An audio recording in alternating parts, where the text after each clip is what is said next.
Baz Francis Duarte of the band Magic 8 Ball, and thank you to Adele King for asking me these questions on behalf of Newport City Radio. I'm going to try and answer all of them in one take, and apologies if I seem a little dishevelled. I've just come back, as you can probably tell from the outfit, from a Magic 8 Ball show at the Wokingham Festival, which was actually the last on our Richest Men in the Graveyard 10th anniversary tour. So that was fun, and it was also nice to end the tour in the same town where we recorded part of our first ever EP, A Peacock's Tale, back in 2006. Adele's first question, and they're all from Adele, so I won't explain that again. Have you always been interested in music and being in a band? I think the idea of becoming a musician and wanting to be in a band came to me when I was in my mid-teens. Before that, I loved playing air guitar to Brian May solos, but I wouldn't say that I had a fully fledged love for music until I discovered Marvin Gaye when I was 13 or 14. And that was the point where I went from being a music liker to a music lover. What are the pros and cons of being in a band and being a solo artist? The pros for both are that you get to make music, and that's why we do it. The cons, within the band or without the band, you're always having to deal with human politics, and that is tough, but it's the creative process, and if a great song comes out of an argument, then the argument was worthwhile. And yeah, the best collaborators I've had over the years, I'm still talking to and still, love, despite the arguments we've had. And Robbie's been in the band, with the exception of a 2-year sabbatical over a girl. Robbie's been in the band for 9 years, and it's quite intense on any friendship. But ultimately, at the end of the day, it's all good.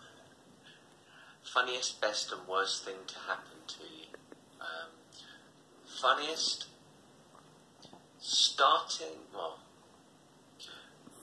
it's funny for other people, not funny for me. I once started to chastise and then get in an argument with someone I thought was faking what they appeared to be. I'd misinterpreted some information I'd been given, and I was chastising this person for faking a disability, but I'd misunderstood, and this person genuinely was deaf and a mute and didn't know English anyway,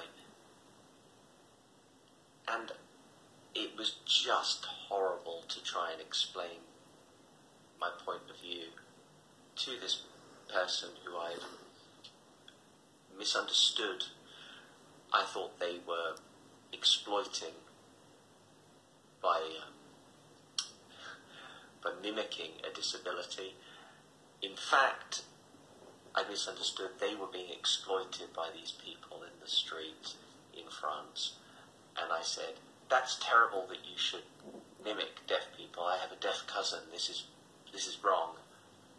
And then someone nudged me a little too late and said, No, he is actually deaf.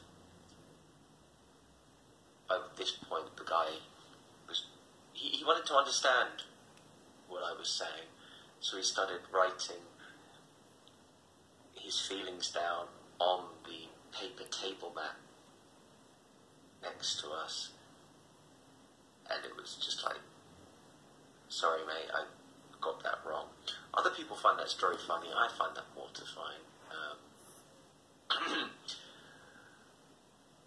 I'm going to also say that that's the worst thing that's ever happened to me. I can't think of anything worse offhand. The best thing that's ever happened to me, I don't know. I got born, been on Earth for about 35 years,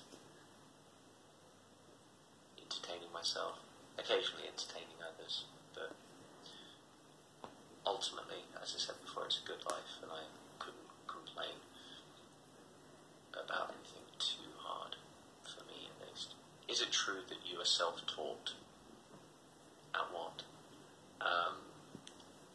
As a guitarist, I learned how to play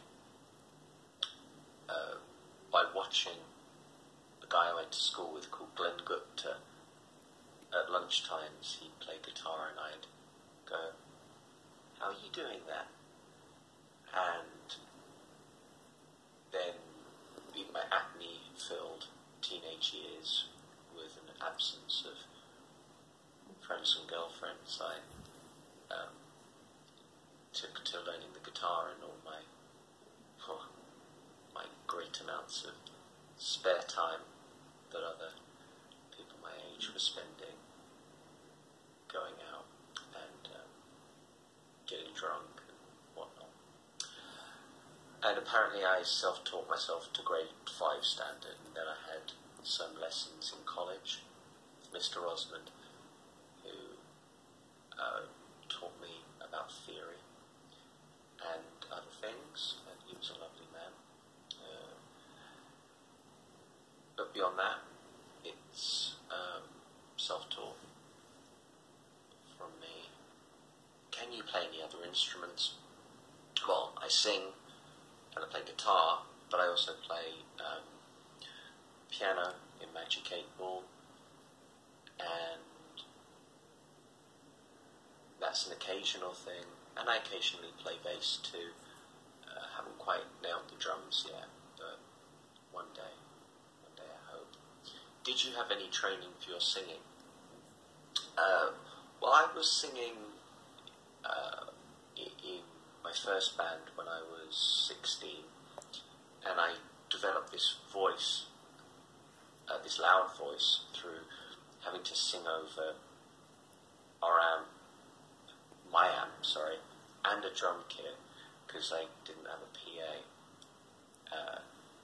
So that strengthened my vocal cords. But then by the time I got to 18, I was singing along to Queen records and Guns N' Roses records and blowing my voice every time.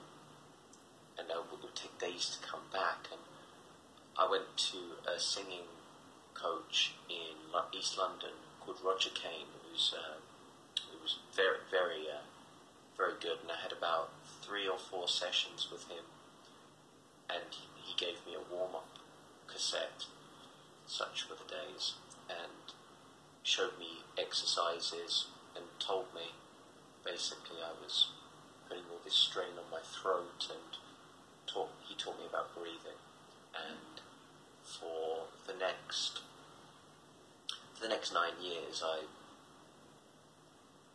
religiously listened to that warm-up tape before I even dared sing, and it was so helpful. And I still use exercises from that tape today, but not in a regimented way. I think if you sort of sit down and do vocal warm-ups for too long, it can be a bit stale before you feel a bit stale before a show. It's like all very precise, and I like to go with the flow, and I know my voice a lot better now, so I'll do a few warm-ups along to a record I like, and that'll get me to the right place. And also, I think what creates the best vocals for me is a sense of excitement, and I don't really get excited by anything too mathematical. What would would you see yourself doing if you weren't a musician? Now this is the bit where I have to go, I'd be dead, man. I wouldn't be dead. I'd probably be very fortunate in the home counties of England, making a good living, being humoured by people I hate, wearing tennis shoes, with a very white wife. That's what I'd be doing. And I'd be a member of the golf club, even though I couldn't play golf. Yeah. What are your passions in life? Well, if I don't like people, I either love them or I just don't. And I'm passionate about the people I love, my family, my friends. I'm passionate about my music. I love animals. I'm passionate about being left alone a lot of the time. I'm passionate about listening to music. I'm passionate about horror films. I'm barely passionate in bed. Terrible medical conditions. But the rest, there's a little bit of passion left in me, oh boy. Do you have any nicknames? Well, at the beginning of this year, I changed my name legally to my nickname, because the nickname was me and my birth certificate was basically a lie, and that is why my nickname is my first name, Baz. That's what I was known as anyway. That's who I am, that's who I've become. And I remember, Sam from Magic 8 Ball back in the day, we were talking about what our wrestling names would be, and mine was going to be Lily Rumpole, which we thought was fittingly macho for someone of my physique. So apart from Lily, Baz, and those awful things my mother calls me, that's it. Favourite place to tour? The world. If there's a place that wants me, I'll go there. I love going to new places with my music. It gives me a sense of purpose. And but my favourite place in the world is California. So that is the dream gig, to play there. Any secrets you can tell us about future plans? I'm working on a solo album, and now I'm back in the country. I began talking with Lewis John about recording that with him in around November time. So that's exciting for me, at least. I already have the artwork, which is beautiful, courtesy of Morgan Williams, who's very talented. So there you go. Can you speak any other languages? Well, after 3 weeks in Colombia, I've realised that there are limits to the Spanish I can speak. I'm alright. I did night classes for about a year and a half. I know the cursory level of French from my GCSEs, and I speak the language of love to myself when the house is alone and I'm a bit bored. Will you make another DVD, maybe with a tour section as an extra? Well, the first DVD was like a home recording, an official bootleg, if you will, from 2008.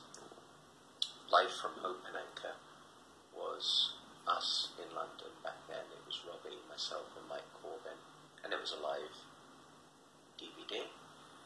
And I did the tour diary and live performance stuff on Donny V's Goodbye DVD as well. So, I mean, I've got enough footage to do a DVD for Magic 8 Ball and for myself. But at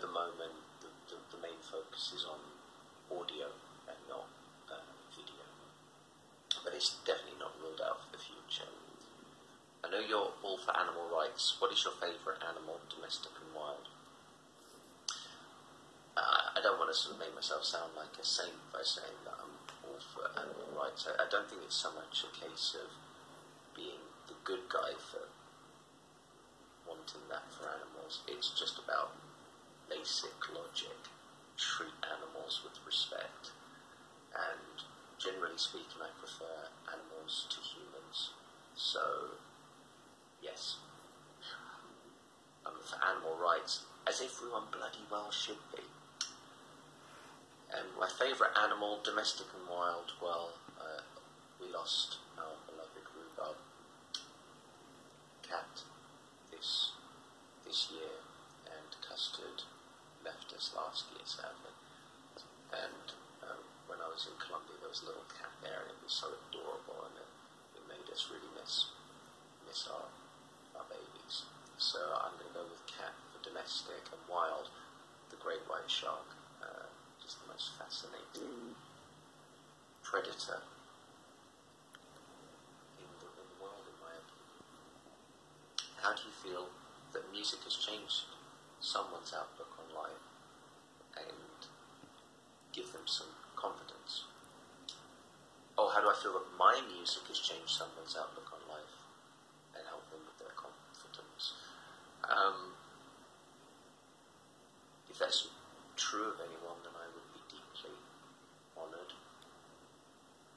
The process of making music is, well, the reason most people are in bands is pretty selfish. It circles around ego, and I'm no different to that. Like I said, I'm no saint. We all want to play on big stages and have the success of accolades and the kindness of people, but the moments I felt most touched have been when people have. There have been a few people who said that a song or a record of mine or the band's has had an impact on them, and at times when they've been going through some bad stuff, and that is just so much more meaningful than being told that you're hot or some other lie. Purely being said to you because you're in a band.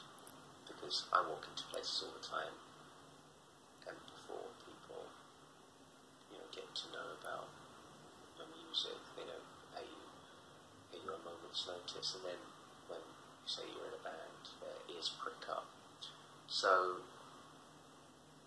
yeah, those are the moments that have touched me most. But I do feel it would be unfair to say that I write my music to try and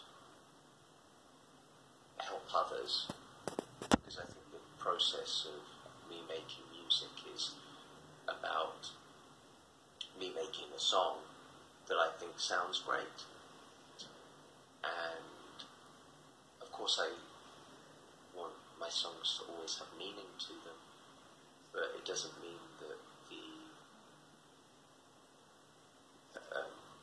the interpretation of them is always how they were intended at the time. And if someone can take something from a song of mine about pineapples or whatever and feel better about themselves because they think it's about coconuts, then great.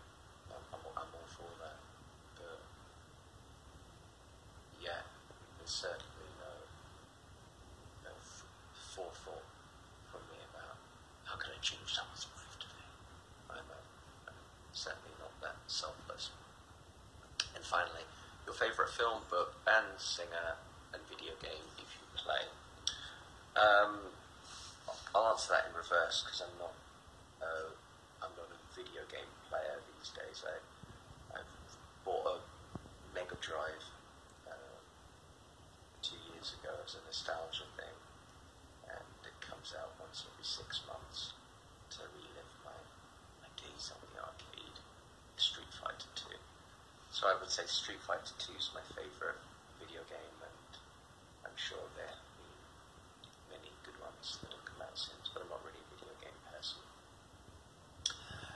Favourite film? Rocky Balboa, Rocky 6. Love that movie. Favourite book? I'm not really a reader, which I think is quite shameful of me to say as a lover of the written word and the spoken word and languages of all kinds. But I really did enjoy Marilyn Manson's Long Hard Road Out of Hell. I thought that was hilarious and very, very honest. I like him a lot. Favourite band? I would say that's a tie between the Manic Street Preachers and Queen. Favourite singer? Well, I would say that's probably, well, that's a tie between quite a few, but obviously Freddie Mercury, James Dean Bradfield, Axl Rose, and probably the top of my list would be Steven Tyler from Aerosmith. And yeah, there's so many.